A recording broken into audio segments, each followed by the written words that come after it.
everybody. Thanks for coming back. This is week 8, PHSP 503, and we are going to be diving in a little bit more to some of the technicalities around health equity and social justice. So I'm going to just start our intro video this week, give you a bit of a overview of some of the definitions that we'll be talking about, some of the concepts that we'll be working with this week, and then figure out how to center our readings a little bit more in the discourse, and then talk through some of the discussion questions and their structure. So when you go on the Brightspaces folder, everything is going to be set up similarly to the weeks before. We've got a media folder that has the introduction video, so this here, and then the video with this week's guest speaker. This is Connie Hazelden. She is a manager with Island Health, currently in primary care, but she formerly was a manager with public health. And she's going to share with us some ways that health equity and social justice are operationalized on the ground. And then what I found interesting, though, is just that some of the equity initiatives that she's going to be sharing. We've got the readings and the resources folder this week. There should be 5 things in there. We've got 4 readings, 2 position papers, and 2 readings that are also specifically about influencing policy or how to influence policy. One around using an intersectional lens in policy, and the other one about specific ways to prioritize health equity in policy and practice. There is also a TED Talk that's going to be in there, and this is about the TED Talk is given by Ron Finley. He's the gangster gardener, and he talks about supporting his community in South Central Los Angeles by supporting them to take back their health, literally by taking back their streets. And then the last thing that we'll do in this intro is I'll talk a little bit about the discussion questions. How they're structured this week is a bit it's not that different, but there's a setup and then there's the question afterwards. So talk a little bit about those and then how we might walk through them. And as always, what the expectation is 1 unique and original post to a question and then 2 constructive responses to your classmates' posts. So first of all, let's get into some of the definitions and concepts. And I think it's important too. One of the big things this week is around nuance and nuance to these definitions. Can they be general? So that's really one of the big things that we're talking about here. So overall, when we're talking about inequalities, we're talking about differences between individuals and differences between groups. Now, those might be genetic differences, biological differences, and some common ones that we talk about are just differences in age, differences in sex, male, female. I think sometimes this can, when we talk about inequalities, we also use the word disparity because disparity also reflects inequality, but it kind of insinuates inequity. So generally speaking, inequities are considered unfair distribution of resources as a result of social and economic conditions. And so these are those socially constructed systems, values sometimes like gender or race, that maybe consequently result in health disparities or differences between groups. And health inequities altogether, so inequality, inequity, health inequity, the outcomes that are affected by socially constructed inequalities. So one of the things that I think is really interesting in the readings this week is we're talking about equity and values. So values is something that's going to come up quite a lot. And now this is a working definition that's used quite a lot. This is Margaret Whitehead, and she said health inequities are differences in health that are avoidable, unnecessary, unfair, and unjust. And this is a definition, though, that requires a bit of social solidarity. And it also has some assumptions around justice being a shared value. But we have to ask ourselves, is it a value that we share in the same way? And so I'm not disagreeing with this definition. I think it's good, and I think it's probably one that we're really familiar with. But we also are going to be introduced to some other ways of thinking about this and seeing, does a definition like this have limitations to it? So I really liked in the Braveman chapter that you guys will be reading this week, this statement that she has in here that says, a priori assumption is not proof of causation. And this is something I think that's really important when we're talking about issues of equities and inequities, is because this is really difficult. Because even though we can observe disparity in health and health outcomes, that's not the same as being able to prove it. And this is where, I'm going to invite you into diving into a little bit of brain teasing here. So give yourself a little bit of time to reflect on some of these, because issues of addressing, or rather addressing issues of equity, it's complex because equity is a value. So how do you measure progress towards realizing a value? Um, One of the things that Braveman talks about, and we'll get into this a little bit more, is needing metrics so that we can be accountable. And so we need some way to be able to measure that there's a reduction in health disparity. So just assuming that it's caused by a certain social system, is that something that you can measure?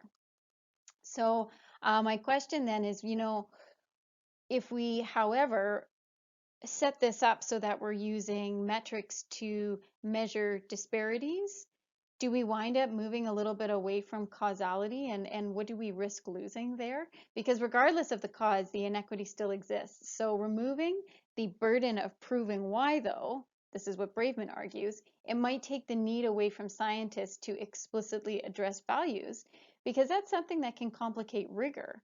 And so we're kind of doing an interesting dance here where we're seeing this collision between how do we address in a systemic way some of the disparities that persist in health while we're addressing equities, which is something that might not necessarily be a shared value, or it's shared but not shared in the same way, right? So I think it's important because we all have to pool our resources here together when we're working together. So do we guide ourselves by equity being a principle in order to work to address disparity? So keep those in mind when you're also going through, because equity and equality are also easy to mix up when you're reading really fast. So again, these are some of the questions that we're addressing this week.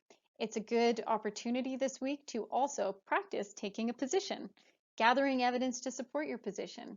You do this by gathering your arguments for and against, and think about this when you're developing ideas for your next assignment. So this here is a schematic that might be familiar to some of you, and I like to include it, but I realize now when I'm kind of thinking a little bit more about some of these issues around values that this is actually this is a value neutral schematic as I see it. And so what this is telling us here in this first block is that equality really is this assumption that everybody benefits from the same support. But as you can see here with this wall that's being blocked, it only works if everybody is starting from the same place. And so then equity, this equity, so in this middle graphic here, it's like everybody gets the support that they need to be able to access the same thing. So in this case, to be able to see over the fence. And so access to the same opportunities has to come before you achieve equality. So this is, that's not necessarily there's not a value statement that's in there. This is something that might be practical that we can, move towards. And not to say that values aren't practical, but we need everybody to get on board. So justice now. So justice I think is interesting because this is in the graphic furthest to the right. Justice is that barrier, or rather the removal of the barrier that actually causes the inequity of the original inequity, but also the entire system. And so if you remove that barrier, nobody has any no one needs the supports or the accommodation to be able to see the soccer game. Everybody has access. And so that can be complicated. That can require a lot of resources. But one of the things I think that's really interesting this week, particularly with the guest speaker, Connie, who's going to be talking, she's going to be talking about some of the ways that public health and island health have done some activities to remove barriers completely to provide universal access. So it's possible. Okay, so a little bit about the readings and the media this week. As let's see. So first two readings, like I said, these are based on the position papers. They're both, one's a position paper and the other's a chapter. Um, so these are, when we say they're position papers, they're not commentaries in the sense like these are peer-reviewed pieces, but they're based on evidence and they're putting forward different ways of thinking and seeing, and in this case, an understandings around equity. So this first one, this Bohm et al., this is taking a bit more of that global operational context. How do we coordinate health equity across sectors? And then Braveman talks a bit more, takes this more theoretical and nuanced approach about let's understand what we're really talking about and before we kind of get into the context. And after going through these, I would recommend that you start with Braveman. Of course, it's up to you guys, but the reason is that it takes a look at equity, equality, disparity, rights, justice, ethics, and it looks at it from all different angles. And I think it might help to ground everyone in what your position is going to be on these topics and how you might see this, because this is also an invitation for you to define equity in a way that makes sense for you. So it does step back a bit from the social context a bit and the potential causes of inequities, which we all are pretty passionate about, that we want to ground ourselves in and just say, okay, so how do we move forward and get stuff done? So with the Bohm et al. Article, this then brings into play the social dimensions of health, discourse, and conversation about the added question of jurisdiction. So who's responsible for what? So if in Braveman we're talking about, okay, let's get a good understanding of what equity is and how we might think about how we can address it, then the Bohm et al. Article talks a little bit more about who now is responsible for addressing this and what are the multi-sectoral priorities and how are we going to work together. So one of the things I thought as I was going through here is that I would share a personal example with you guys to think about or maybe to join in the brain teasing a little bit of um, how to grapple with some of these issues. So some of you may know that I used to work as a hydrogeologist, and in doing this, I was involved with contributing to environmental impact assessments, and these are for large-scale industrial projects. So these are a lot of the projects, some of which that we have been talking about during class, and some of the ones that are controversial, for sure. And so my role was specifically to contribute to potential impacts of various projects to groundwater. And even though my professional ethics, the professional ethics that allowed me to practice, even though they name health as a priority, um, ethics, health is always number one priority. The tools that I had to address health were very strictly related to water quality. So I'm bringing this up because, we've all talked about how access to water resources is a critical determinant of health. That's one of those universal principles. So I have to think to myself, in doing that, was I maybe part of an intersectoral cooperation in protecting health? And because we don't often think about environmental impact assessments that way. So when I think about it though, we have criteria, so we're given as hydrogeologists criteria to assess water quality, and these generally come from toxicology tests that are generally to support the most vulnerable populations, infants, elderly, and immunocompromised. So in my mind though, with what I have come to learn, that's not really an equity approach, though. That is an equality approach because it is isolating health to a physical outcome, and it assumes that we're all starting at that same block. And more importantly, it assumes that we all have the same relationship to water and that we value water in the same way. And I think that's a critical piece here, is about what is our relationship to the social determinants that we're measuring. So even though there may be other things like aquatic health indicators that support fish, of course that's not my area of expertise or anything like that, that acknowledge different ways that we use water. The whole thing comes very much from a resource consumption perspective, which I have come to learn is also very value laden, but it is not universal.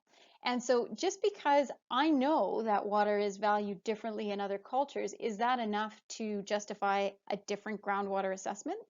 And so I'm bringing this up because these are these sort of multi-sectoral questions that are happening. And because I think about it, now that I am back in school studying social dimensions of health and trying to understand how we can make those causal linkages visible, I can still be aware that health is, in these big scale things, when we're talking about health, is named as a priority. But it's the nuance in how we name them and how we define them that is what creates some of these complications. So um, it's almost the definition that is what is creating the inequity. So that's a bit of a personal position on there too, and based on my experience as an environmental scientist now engaged in public health research.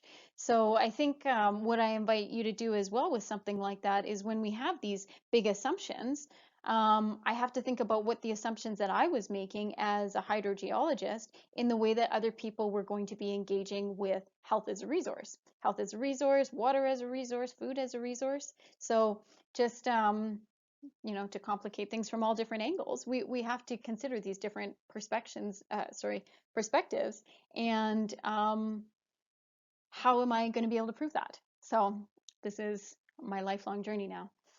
Um, Good. So those are the first two. Okay, so the other two readings, there's this Varco et al. And Van Rood et al. These are two papers. They're both grounded in qualitative research projects, and they focus on how we're taking these concepts and we're putting them into practice. Now, putting them into practice specific to health policy and health systems.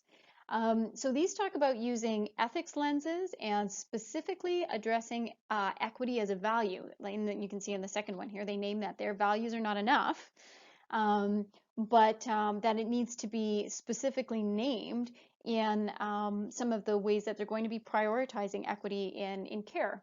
So there are recommendations that are provided here about different ways to prioritize equity, and doing that while navigating a lot of different responsibilities, resource limitations, different tensions.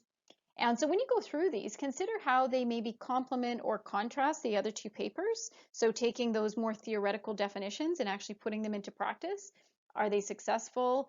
Do you think that the methods that they used are appropriate in gathering information to support some of those frameworks? Were they the right theoretical frameworks that were used? You can see that the Varco chapter here, it uses an intersectional lens. And then also, how representative are their results? Are these things that are going to be applicable widely, or are these some things that might be restricted to populations or geographies?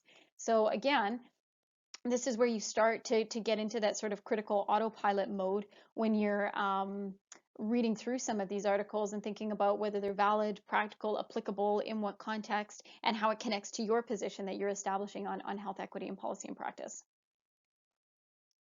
Um, Then the last two, so I gave a bit of an introduction of these at the beginning. We've got first Ron Finley, a guerrilla gardener in South Central Los Angeles.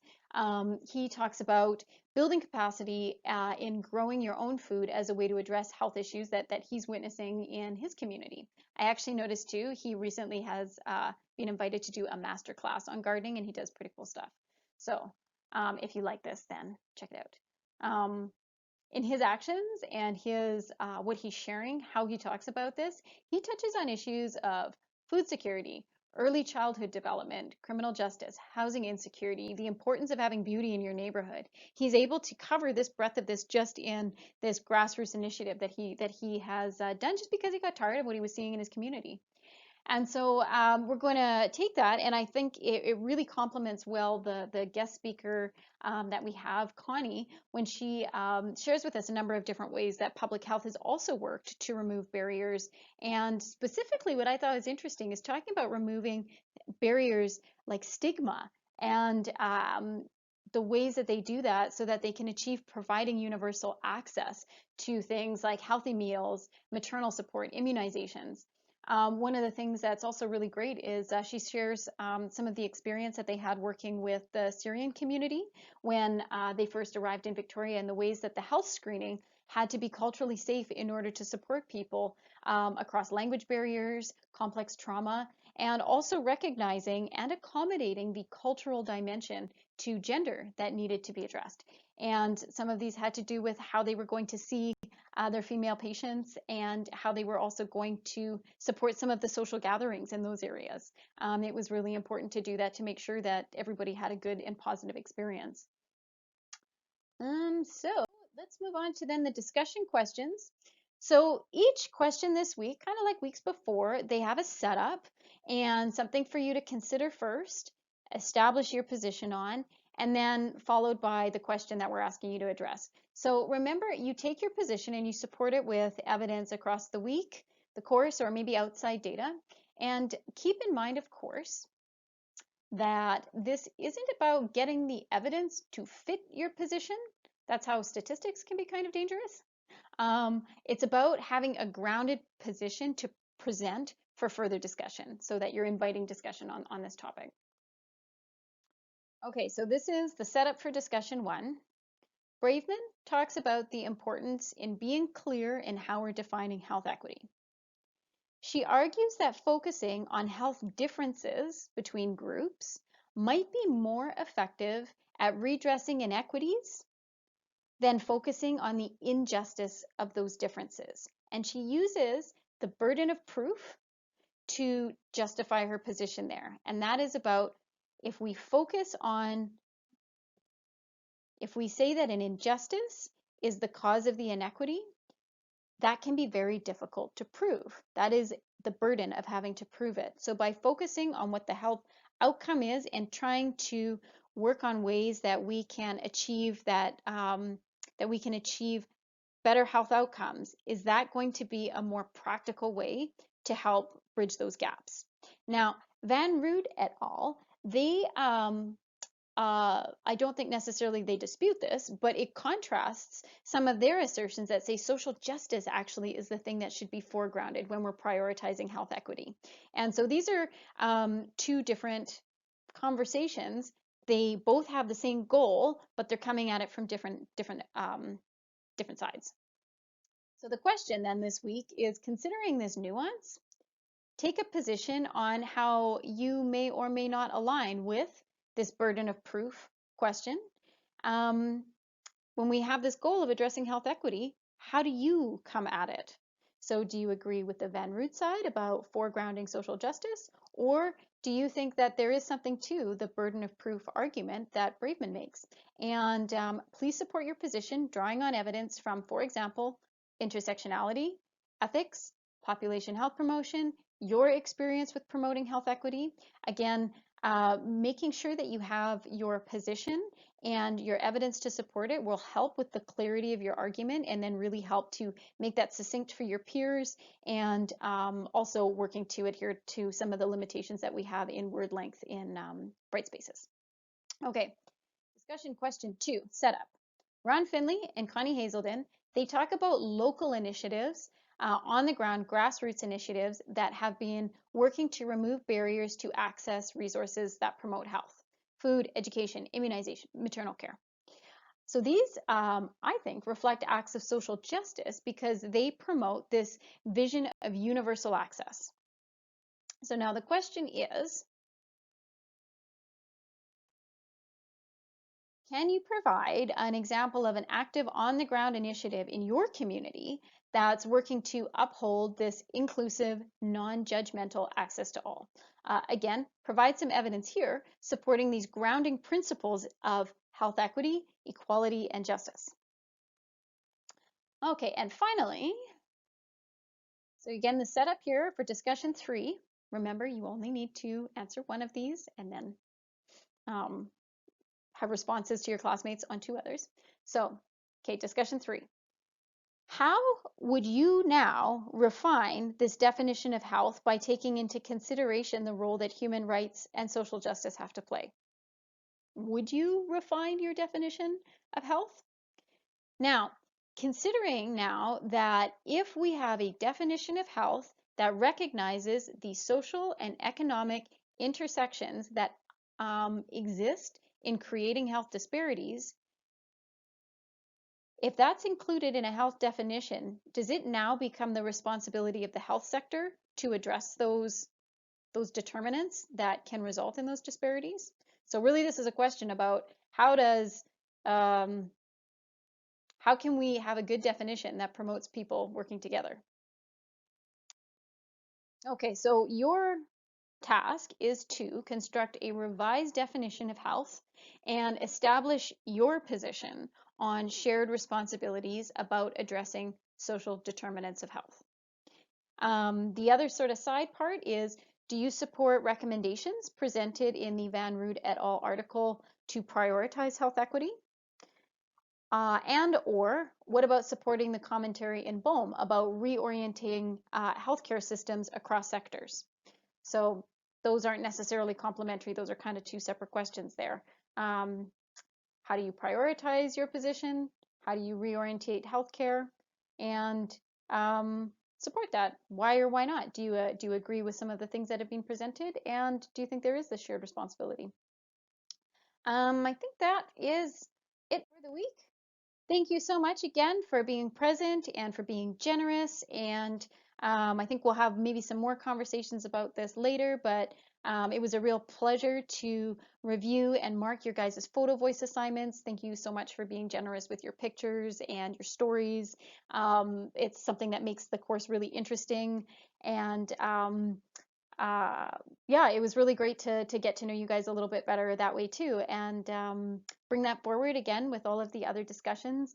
And have a really great week. As always, please send any questions that you have. You can post them in the forum. You can email Matt and I directly. And also, too, if there's some conversations that you want to have as well, we are always open to being able to book some times like over Skype or Zoom or something like that if you just need to have some face-to-face conversations too. So please make sure that that's in mind, even though we don't have set office hours, that we can arrange that.